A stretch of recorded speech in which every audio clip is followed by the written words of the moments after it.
Bukas na po ang itinak ng deadline kay Vice President Sara. Ito na, yung deadline, mga bossing. Di ba may 10 araw na ibinigay po para sumagot sila? O, pakinggan ho natin. Itinak ng deadline kay Vice President Sara Duterte para sumagot sa summons ng impeachment court. At si Pangulong Bongbong Marcos sinabing pinili niyang hindi makialam sa impeachment trial ng Vice Presidente.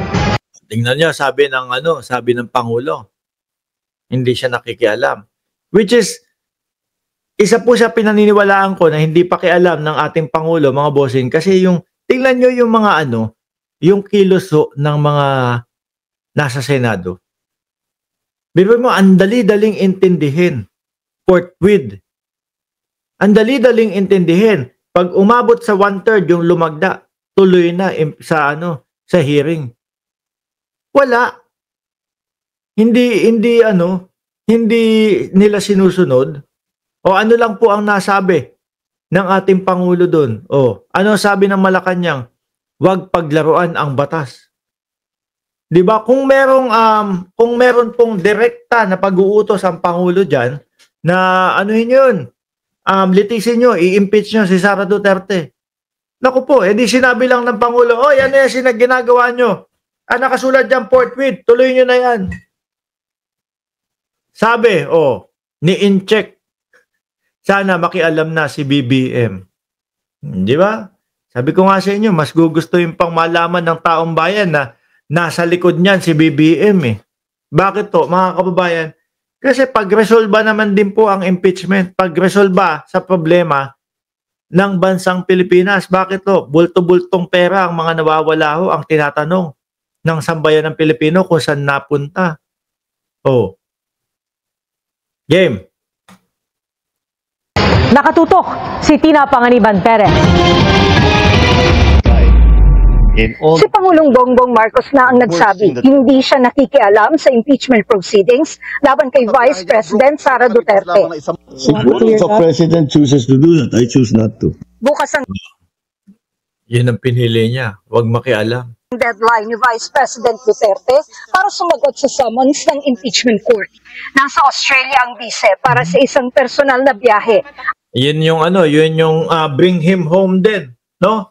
Tapos ang pinag-uusapan po doon, mga kababayan, hinahanap po si Maharlika. Minahanap si Maharlika kasi nga meron siyang content na tungkol po doon sa mga girlfriend.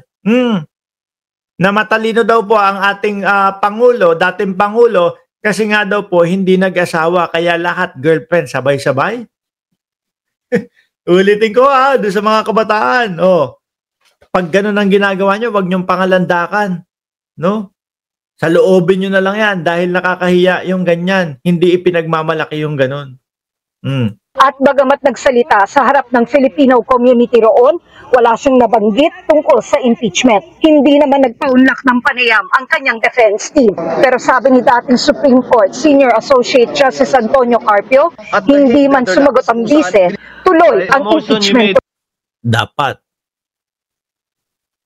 Biruin nyo ho, buong Pilipina. Hindi naman. Baka magalit si Bato de la Rosa sa atin, si Tobats huwag nyo naman gamitin yung salitang taong bayan. Paano naman kami?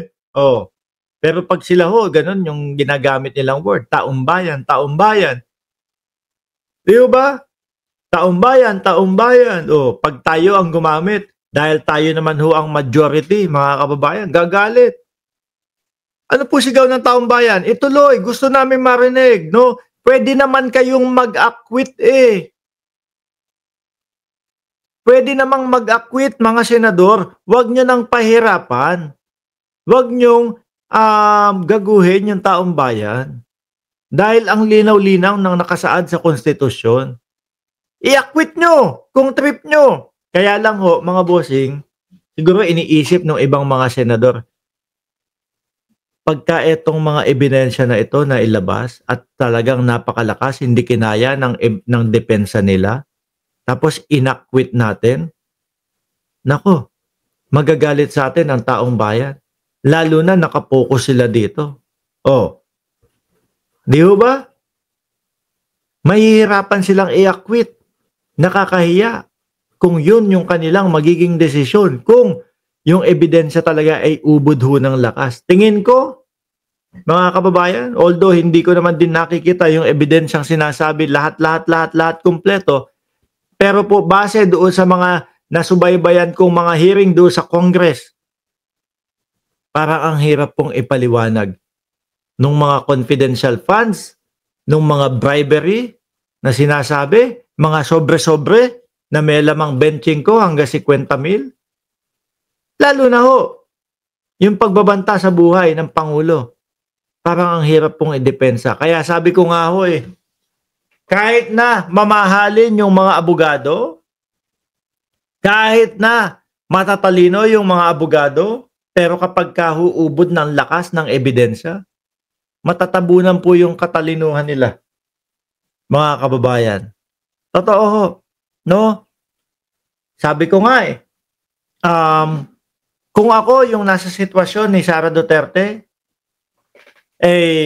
alam ko na wala akong ginagawa na mali at tama yung mga ginawa ko. Ako na lang. Pwede ba wag na mag-abogado? Pwede ba ako na lang? Ako na lang magtanggol sa sarili ko kasi kaya ko naman, alam ko naman. Pero ho, mga bossing, sa nakikita po natin, no? 16 na abogado pa ang kinuha. Talagang yung mga mamahalin pa ho. Talagang mga nasa top pa ho. No? Sumusubok na makalusot. Sumusubok na makalusot. 16 na mga utak pagsama-samahin para ipagtanggol ako.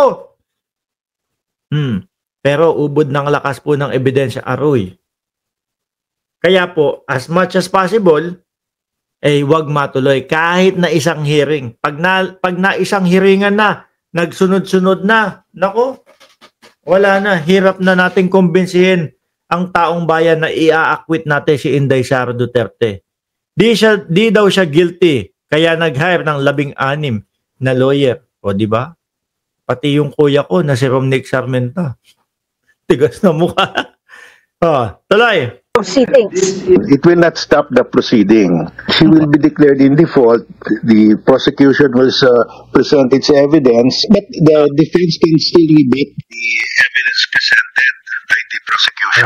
Tuloy-tuloy. Ano po? Tuloy-tuloy lang. Tuloy. Sabi ni Carpio, pwedeng utusan ng Korte Suprema ang impeachment court na ituloy ang paglilitis sakaling idulog sa mga mahistrado ang issue.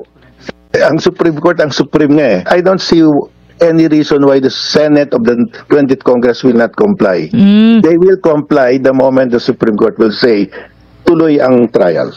Ayon naman sa isang constitutional law expert, pwedeng i-contempt ng Senate impeachment court ang bise kung hindi siya sasagot. Nako. Senado pa. Siguro yung 5. No, yung 5 mga kababayan. Pero palabas na si Binay. Si Risa Ontiveros, pwede pa niyang gawin yun. Na i-contempt po. Pero yung 18, naku, takot lang niyan kay Inday Sara Duterte. Kitang-kita nga ho natin, ngatog yung itlog nila, mga bossing Ang isa sa iniisip ko ho na dahilan kung bakit ginagawa nila tong pag-udlot-udlot at pa-dismiss-dismiss, dahil natatakot nga kay Sara Duterte. Di ba? Meron silang inherent power na gano'n, no? Meron silang inherent power na ganon. Kung hindi naman siya mag-submit ng answer, hindi na kailangan yung rejoinder ng House. Pag hindi ka sumagot, ibig sabihin, wala kang matinong sagot doon na sa mga paratang. Kung hindi naman siya Tingin ko meron yan, yung mga lawyer nila, biglang magsasagot yan o magpapakita. submit ng answer, hindi na kailangan yung rejoinder ng House. Pag hindi ka sumagot, ibig sabihin, wala kang matinong sagot dun sa mga paratang. Naniniwala naman si House Assistant Majority Leader Judah Sidre na bagamat hindi na kailangang hingan ng Senate Impeachment Court ang Kamara sa 20th Congress ng certification na desidido itong isulong ang Articles of Impeachment, malamang daw ay sundin ito ng House Prosecution Panel. Verified, validated, and we signed it in front of the Secretary General. Yang ginawa lang naman ng Senate kumbaga, tanong lang, no? Tutuloy niyo pa ba? Ganito, ganyan. Okay pa ba kayo sa impeachment? Nagmamadali ho, 86%. ng mga lumagda sa impeachment nakabalik po sa Congress, mga bossing. Sabi ni Encanto de Dios, baka yayao, hindi lalaya. Sabi ni Encanto de Dios. Natural, lawyer yun. Paasa talaga. Anyway, mga bossing, Chief Amo, sir, subaybayan na lang po natin yan. Kung ano, tingnan natin kung sasagot ang Vice Presidente dito sa, kumbaga, sa summon na ipinadala ho sa kanya o babaliwalain lang ho nila. Pero ang tingin ko dyan, mga bossing, ay sasagutan po ng mga lawyer yan, no? Malamang naiisip din nila. Makukontempt si Sara Duterte, pero hindi ko ho nakikita na gagawin ho yun sa pangungunan ni Chis Escudero, mga kababayan, no? Anyway, mga boss, Chief Amo, sir, ako'y magpapaalam na po. Huwag niyo pong kalimutan na pindutin po yung like, subscribe, and share nito pong ating video. Muli po, maraming salamat and God bless po sa ating